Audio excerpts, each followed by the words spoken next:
"Congratulations, you're fired." The words hung in the conference room like smoke. I looked at Trevor Williams, the Chief Executive Officer of Hollowgate Systems, then at the 12 board members seated around the mahogany table. Nobody met my eyes. "My name is Joel.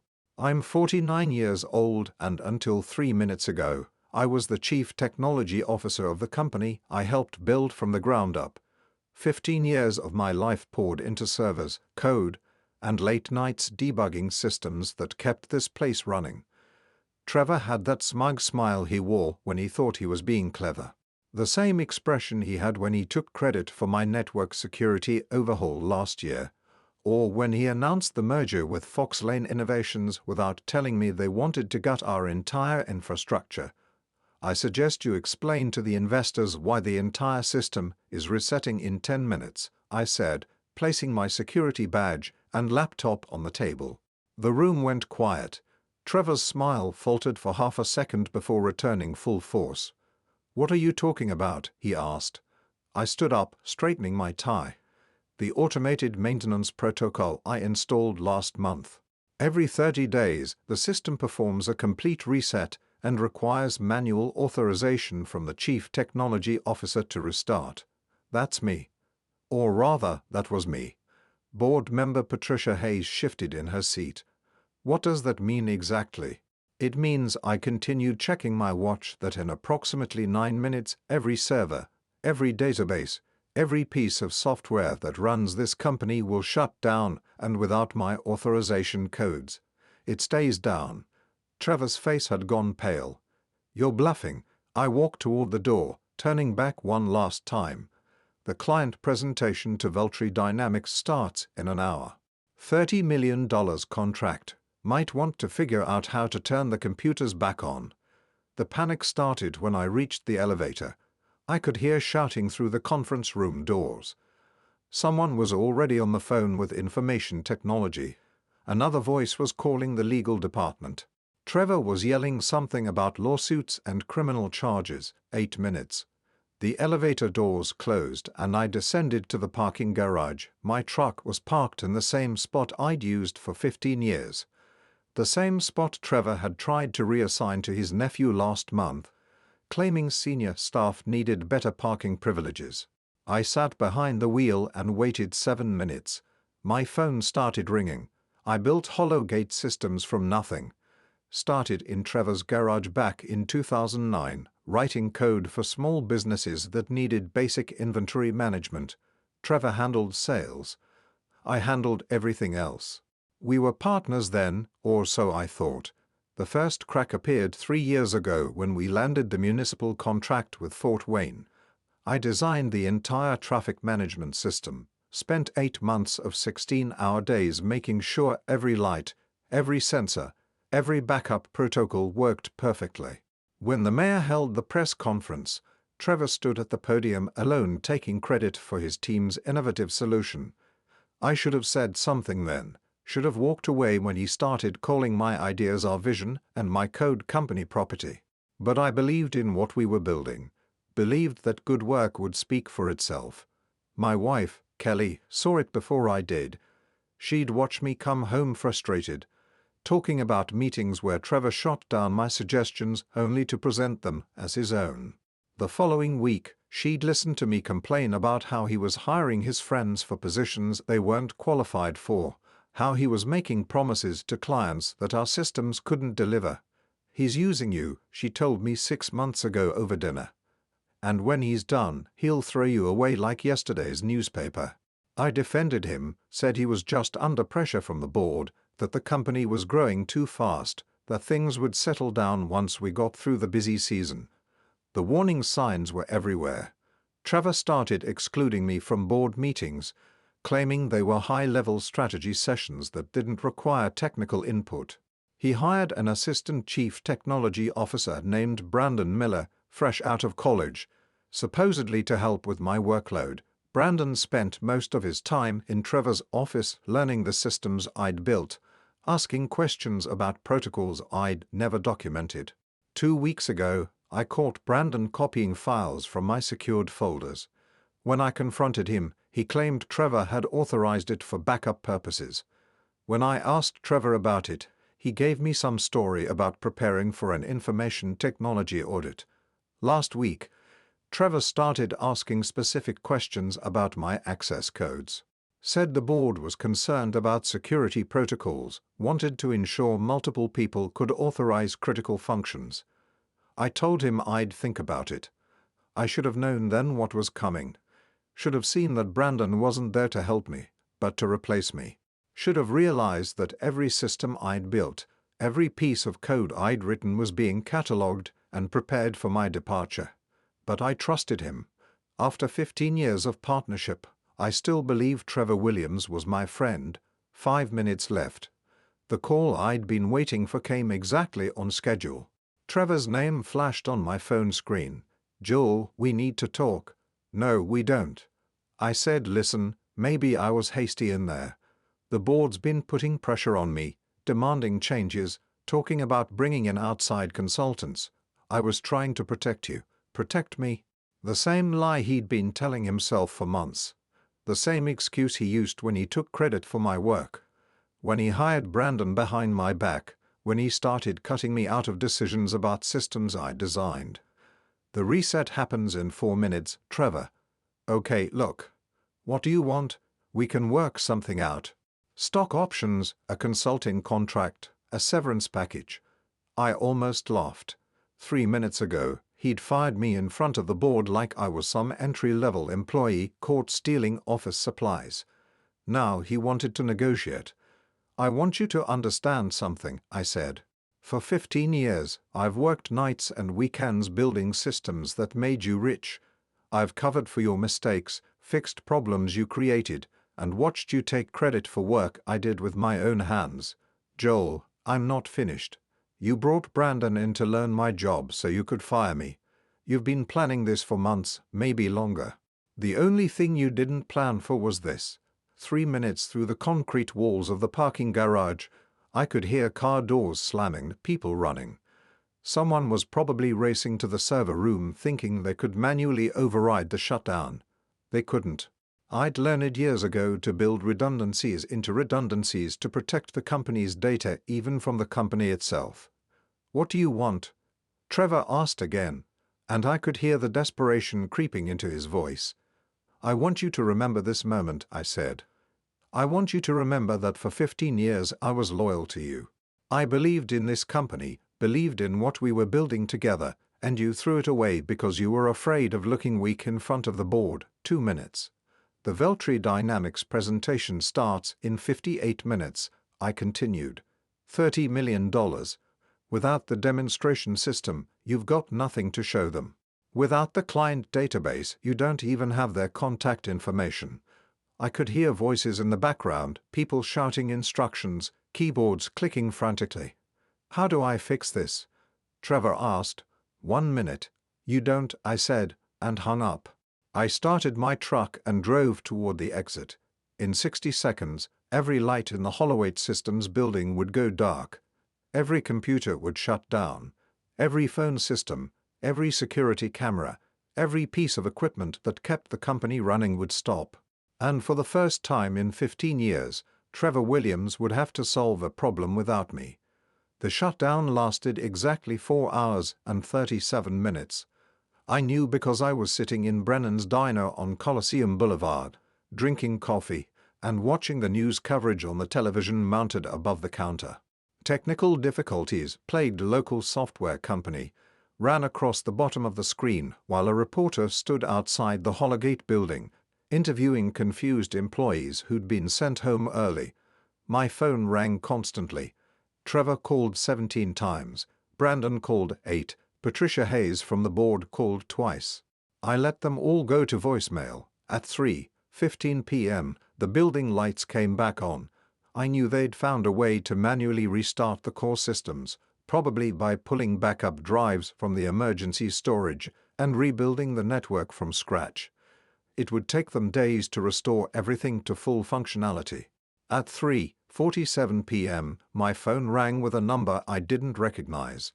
"Mr. Turner, this is David Foster from Foster Collins and Associates.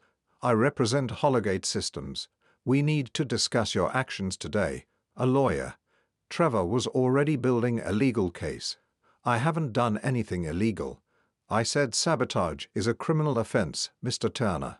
Intentionally damaging computer systems, disrupting business operations, causing financial harm to the company. The district attorney might be very interested in your activities. I almost smiled. They thought they could intimidate me with legal threats, the same way Trevor had been intimidating me with job security threats for months. I implemented a security protocol designed to protect company data. I said the system worked exactly as intended. If Hollowgate Systems no longer employs qualified personnel to operate their technology, that's not my problem. You deliberately created a situation where you were the only person who could restore operations. I created a situation where the Chief Technology Officer had to authorize system restarts. I was the Chief Technology Officer until approximately 2:30 p.m. today. The lawyer was quiet for a moment. Mr. Turner, I think you're underestimating the seriousness of your situation. The Veltri Dynamics contract was lost due to your actions.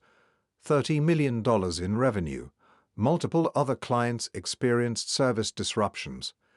The damages could reach into the hundreds of millions. Hundreds of millions. Trevor must have fed him inflated numbers, hoping to scare me into compliance.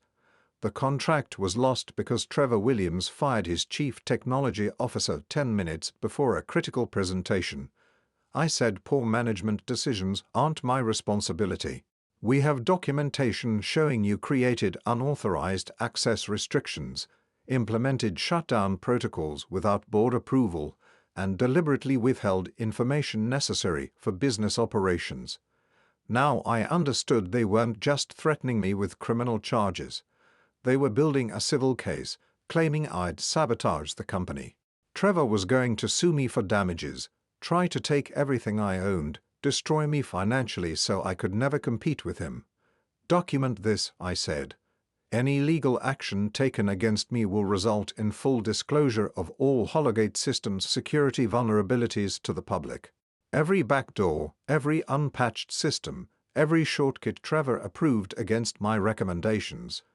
Let's see how many clients want to work with a company whose former chief technology officer testifies that their systems are fundamentally insecure. The line went quiet. You're threatening to reveal proprietary information. I'm promising to tell the truth about the company's technical capabilities under oath if necessary. I hung up and ordered another cup of coffee. 20 minutes later, Trevor called again. Joel, we need to meet face to face. No lawyers, no board members, just us. Why?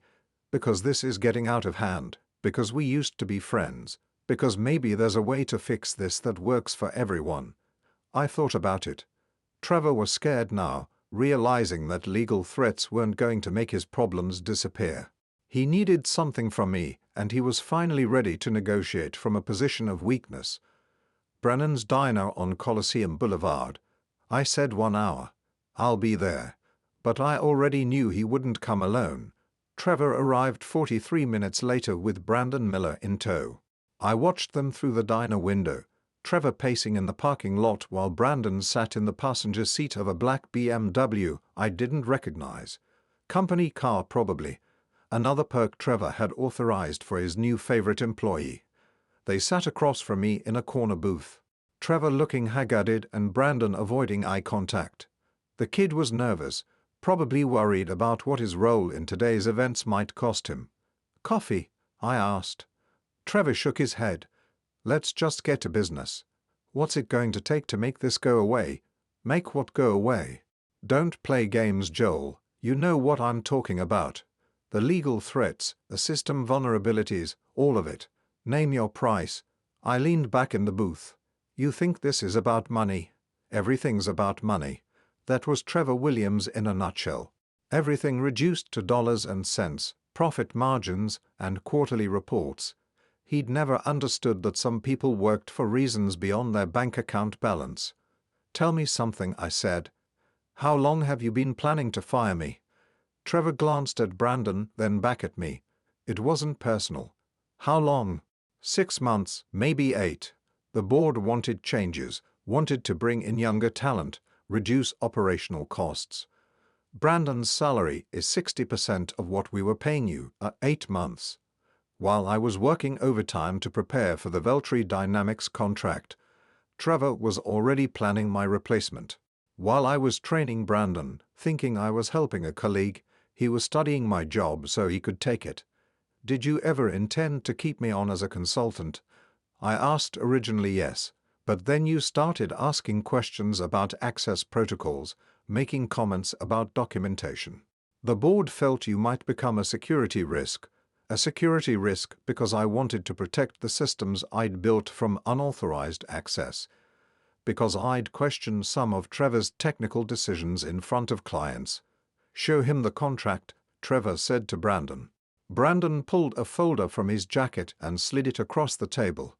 Inside was a consulting agreement offering me $50,000 to provide technical transition assistance for 90 days. $50,000, I said, for 15 years of institutional knowledge. It's a generous offer considering the circumstances. Trevor replied. I read through the contract. Standard non-disclosure language, non-compete clauses, and a section requiring me to provide complete documentation and access credentials for all systems and protocols developed during employment.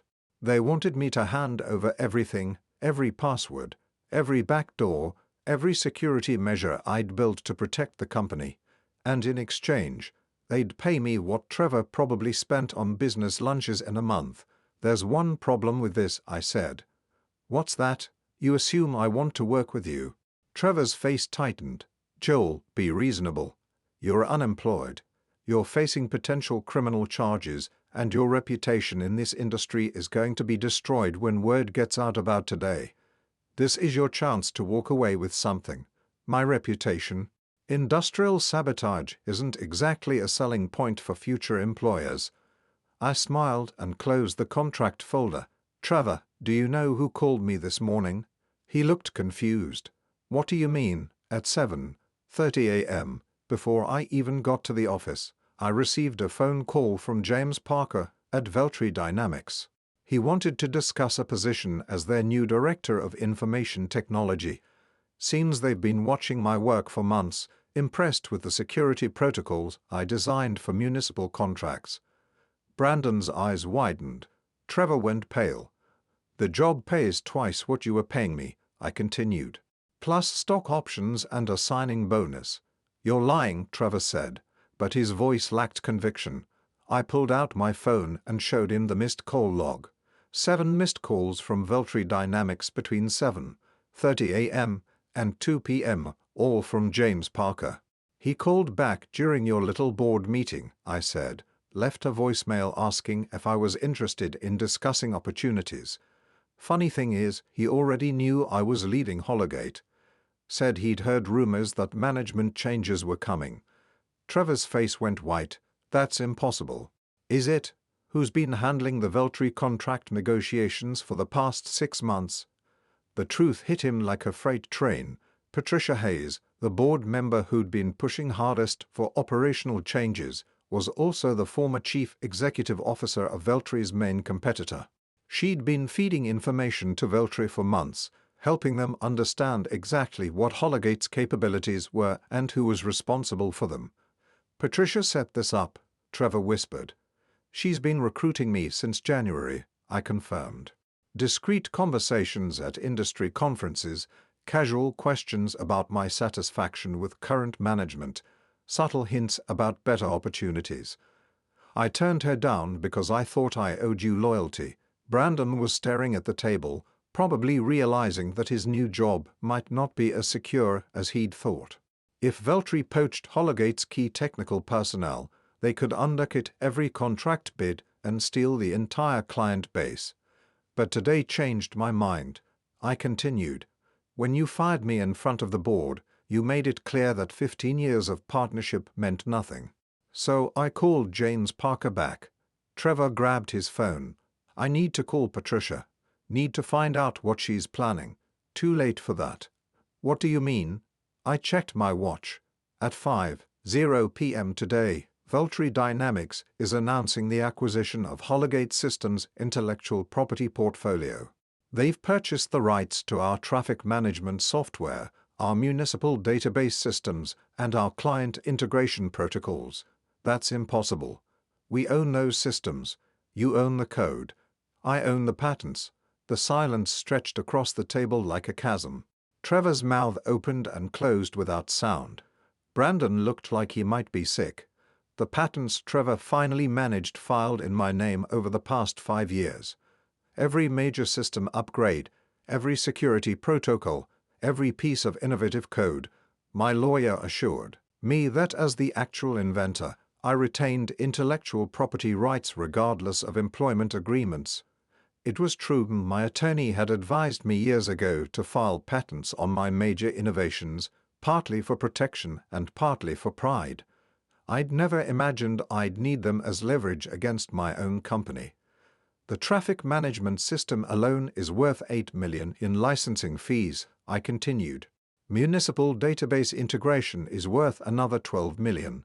Security protocols, client management systems, backup redundancies. Veltri estimates the total portfolio value at $37 million, more than the contract Trevor had lost by firing me, more than Hollowgate's annual revenue, enough to put his company out of business if a competitor controlled the technology. You can't do this, Trevor said. I already did sign the licensing agreement an hour ago. Veltri gets exclusive rights to my patents for 5 years.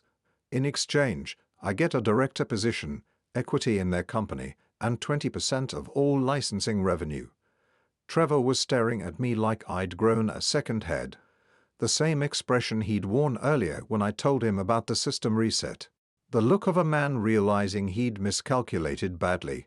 What happens to Hollowgate? Brandon asked quietly. That depends on Trevor, I said.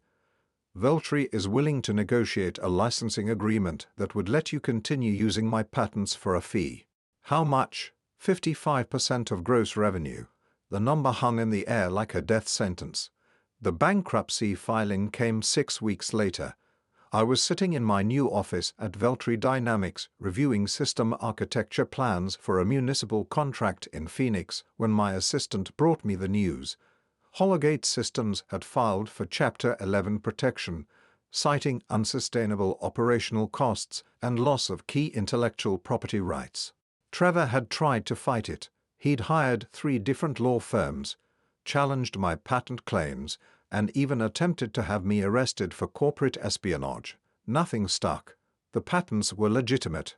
The licensing agreement was ironclad, and my departure from Hollowgate had been entirely his choice. He'd also tried to operate without my systems. For 2 weeks, Brandon and a team of contractors attempted to rebuild the infrastructure from scratch, creating new code to replace the patented algorithms. The results were disastrous. Client databases crashed, security protocols failed, and the traffic management system for Fort Wayne went down for 36 hours, causing chaos throughout the city. The lawsuits followed quickly. Fort Wayne sued for breach of contract. 3 other municipal clients terminated their agreements.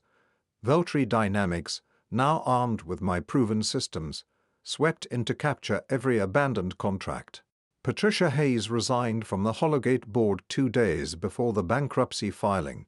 She'd already accepted a consulting position with Veltri, helping to integrate acquired assets and transition former Hollowgate clients to new systems. Brandon Miller lasted 3 months before Trevor had to let him go. The kid wasn't qualified for the position he'd been hired to fill, and without my systems to maintain, there wasn't enough technical work to justify his salary. He ended up taking a job with a small startup in Indianapolis, making half what Trevor had promised him.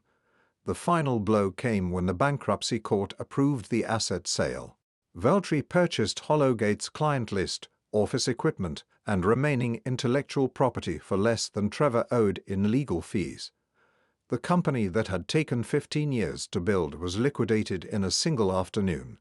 I didn't attend the auction. Instead, I spent that Thursday morning working with my new team on a security upgrade for the Indianapolis airport. Real work, technical challenges that mattered, projects that would be credited to the people who actually designed them.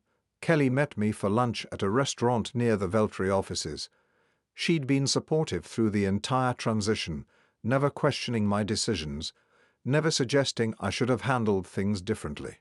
Any regrets? She asked over soup and sandwiches. I thought about it. Trevor Williams had destroyed our partnership, betrayed 15 years of trust, and tried to steal credit for my life's work. But his actions had also freed me from a situation that was slowly destroying my passion for the work I loved.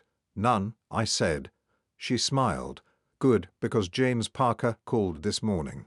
He wants to discuss expanding your team at Veltri. My ideas were valued, my contributions were recognized, and my name appeared on every patent application. The signing bonus had paid off our mortgage. The stock options would fund our retirement. The salary was enough to let Kelly pursue her art full-time, something she'd dreamed about for years.